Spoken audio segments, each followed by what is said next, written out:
Two Girls, One Pod. It's the Polo ep. I was going to say it's the solo ep of my pod. I say see you next Tuesday. Well, guess what? It's Tuesday. Even though I'm recording this pre-Tuesday. Do you see a little behind the scenes there? Do you see how things go? You know, we pre-record everything and all over the place. We are all over the place in a beautiful, chaotic way, Rachie and I. But the one thing that is let me start again and stay with me because you're in my brain right now. You are in it. This is Yvie in the mornings. She's had a coffee. She's having half a coffee. She's had half a second coffee. Hang on. That was my last. Oh, that was a strong coffee. Okay, look. Even though you're listening to this on a Tuesday, I recorded this beforehand. Sunday night is The Jungle. I'm a Celebrity starting. So you'll have seen it and you'll have seen 2 eps by the time you're listening to my dulcet tones. Did you know that the reason they go to South Africa is the turnaround time for editing? Because they are about to go in today and then they've got the weekend. Well, they've got like a good 30 hours of stuff that they're going to have to edit by Sunday. And Sunday will also be live with pre-edited content. So every time you see something that's live, it really is live. But then they've also had the past 24 hours being like, they work their asses off on those shows. That's also why the UK one does it in Australia. And the same camp in Australia is done. I think the UK is the only one that does the Australian one. The South African camp is used by so many countries because the beds, each of the cots, bunks, whatever, they're really, really heavy wood. You can't, like they're nailed into the ground. Everyone has scratched their names and stuff. So you've got all sorts of different names all over them, like Gustav. So like just before ours will be the German season and then after ours will be the Dutch season. Same camp, same beds, same Scorpios. But I'm going to talk to you now a little bit about the behind the scenes stuff. But what we do know already is we know a few who are going in, like Britt Hockley. Is that her name? Brittany Hockley? And it looks like Sky Wheatley is definitely going in because her sister has given it away, who is her cleaner. So we've got those 2. And Woody, who was in last season, he came on to Brittany and Laura's radio show to talk about the behind the scenes stuff. And it was really funny because she sent him photos of the campsite and said, where should I sleep? And he was like, this isn't a question that I thought you would ask me. But then Laura said, no, we were both in The Bachelor and it's really important where you sleep. Otherwise you're stuck. And I've got to say, yeah, it is. But you know, it's really weird as an adult.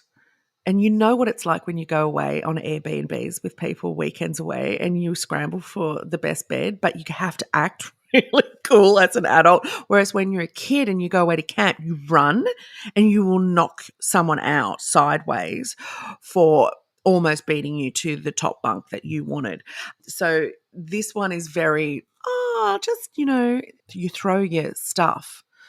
But it really depends on the type of person you are. I was a big sleeper. I liked having my own space and I didn't care if I wasn't in the group conversation. If you really want the group conversation, you know, you want those middle bunks. I had this beautiful one which was on the outside and it was next to all of the not fake plants, but the plants that were brought in. They were not jungle. Like you do not get those palms in the Kruger National Park of South Africa, let me tell you right now. But the whole thing is a set. It's got a canopy over the top and it has a big, massive fence around it. And outside of that, when you go to the waterfall, everything, that's all the national park. Like where you see from where Chris and Julia, well now Robert and Julia recording, that's all obviously national park. I love that people still think they shoot it in Katoomba in the Blue Mountains. Maybe they do. Maybe that's all we're going to. But any other behind the scenes? Yeah, there's a lot of masks over your eyes when they take you places. They don't want you to see where you're going. And that is the most frightening thing. When someone puts an eye sight remover on you and then tells you to just walk, you become a baby giraffe, like a baby goat, a kid, and you're just doing that clomping.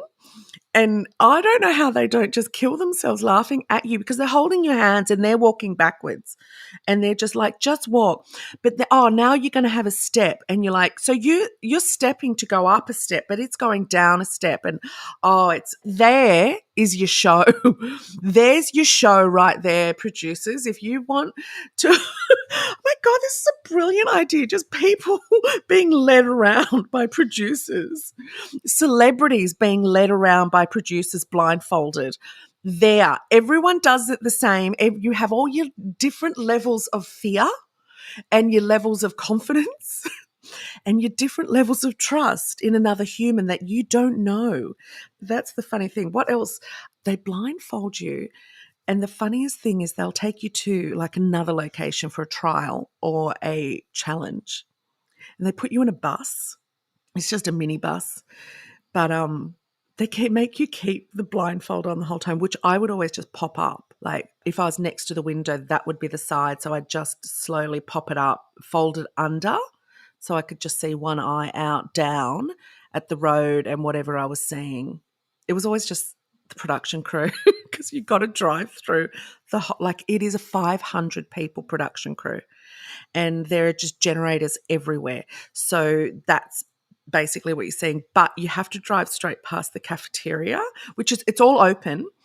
And it's like, you don't need to see the cafeteria because you can smell it and you are starving, and blindfolding you doesn't make that go away or any better because it just makes you smell it better because your sight's gone. And that's hilarious. But yeah, I would pop my little eye out and I'd watch everyone in the cafeteria eating their spaghetti bolognese and their lasagnas and their burgers and their chicken nuggets and their chippies and their pastas and their salads. And why would you eat a salad? I would say to myself, why? When you've got a whole burger there. So I don't know. I reckon I've said a lot of things about the jungle.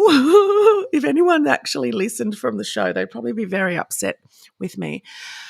But let's recap the show as we go along this season. Okay, I'll give you some really good recaps, not only on the pod, but also on my socials, because I haven't really done it before, like goggleboxed it in a way of this is what they're feeling. Brittany Hockley going in is hilarious because she seems like a little bit of a diva. And I don't know if she's going to be okay with the grossness of it all. This is the great leveler, this show. I wasn't great with the grossness. I have a problem with dirt. It's a texture thing. Like I can't stand the feeling of my feet or hands being dirty. Like, I hate the beach, hate sand. So there's just dirt on the ground there. You know what I did? Because they give you, here's another behind the scenes. They give you a big backpack and it's got all of your uniform in it. So you got, I think, 2 pairs of shorts, 2 long pants, and about 8,000 shirts, right? Different colors, blue or red, also singlets. And I don't wear singlets because you can't put shoulder pads in them and I don't like to show my upper arms, which is ridiculous. But what I did was because I had that side bed and and no one wanted to be on the outside either because that's where all the animals came close and I was completely fine with that, but no one else was, which is really weird. Like scorpions under my bed and everything. And I was like, who cares? Who cares? What are they going to do? Not going to kill me. And if I get hungry, there they are. So what I did is I took all of my singlets and I put all of my singlets on the ground, placed them down like a big long mat. So I'd take my shoes off at the end of the bed and walk over like I had carpet. And then when I got up, I could sit on the side of the bed without putting my feet down in the dirt. And no one knew because you couldn't see it. It was on the outside of the camp and it was down on the ground. So unless you came around that side, you never saw my carpet of singlets, which were filthy. And I didn't care. I would just, flap them, get all the dirt out and plop them back down again. And then finally someone cottoned onto it and went, have you just, I think it was Angie, did you just put all of your shirts on the dirty ground? And like, the singlets, I'm never going to wear the singlets. So what else, where else, what am I going to do with them? They are now my feet cleaner. They're my carpet. I'm carpeting in the jungle. That's what you got to do. What you got to do? I want to shoop. Shoop-a-doo. I have a friend, her and I do that all the time. Any advice I have to give to any celebrities not listening right now who are already in the jungle? Yelling into a vacuum here, is let go. Just relinquish your control. They are controlling everything. And the tighter you hold on, the worse time you're going to have. Be vulnerable. Tell your stories. Don't try to censor yourself. The audience can see it. It's inauthentic. You will be the first voted out. Just be yourself and let go. Also, my best time in the jungle, trials and challenges are different. And it's really funny being on the show because if you call one the other, the producers, everyone yells at you. Like it's really important to them because they've been doing this for years. And it's really important if they say this trial, that's the one, the trials are the ones where you win stars. Okay, so whatever that is, eating trial, climbing trial, whatever, there's your stars. So that's dependent on how many meals you're going to get that night. A challenge is just for a reward. So your challenges often come in camp. So it's obviously for content, but it's also to keep you from being bored and to keep your spirits up and morale high. So your challenges will come at night and they are fun. Like they are fun. That'll be like a trivia or, you got to keep a ball in the air or something like that. So they were the fun parts. There was one where we had called Donald Trunk and it was this elephant that came and just this big elephant drawn, painted and his trunk, and they would put bowl of chips. So everyone one at a time would sit next to Donald Trunk and be asked a question. And if they got it right, they got to eat the bowl of chips. And if they got it wrong, it's crisps, so like not hot chips, but it was your favorite chips. So it might be like cheese puffs, it might be Doritos, it might be like Smith's crisps, but it was your favorite. So because, you have to do these massive questionnaires before you go in so they know everything about you. So they can really, really, give you a hard time if you lose. That was the funniest, funnest, because we knew all the answers to all of the questions. But when you get up, we didn't know the answers. Like I knew I'm good at trivia, so I knew the answers to most of the questions, and everyone did. But as you get up, you're sitting there, you're in the spotlight, and you get so nervous that you start, I remember Angie's question was, who played Crocodile Dundee? Yes, Rachael just said it, and I can see her saying it. We all know it's Paul Hogan. She could not remember. She knew it, but she could not remember. And she was like, oh, it's that guy. And I'm telepathically going, Paul Hogan, Paul Hogan, Paul Hogan. Because they're sitting right next to her little gluten-free chippies. She couldn't eat them. Oh, I laughed. But my karma came. I answered my question correctly. So I hoovered my chips before Donald Trump could. Unbeknownst to me or anyone else, they had just, Donald Trump, they'd painted him on. Well, they'd painted him on, I reckon, maybe an hour before, because there was paint fumes all through my chips, so much so that I was, the first mouthful, I was like, this isn't right. This is like eating poison. Like I was eating something really bad, but I was starving and I could taste the salt and vinegar a little bit. By the next morning, the entire roof of my mouth had come off. Like the fumes and the paint that in the chips that I'd eaten completely stripped the roof of my mouth. The skin was gone. And then my mouth got about 6 ulcers on it. Like it was hideous. And I couldn't eat properly for a really long time.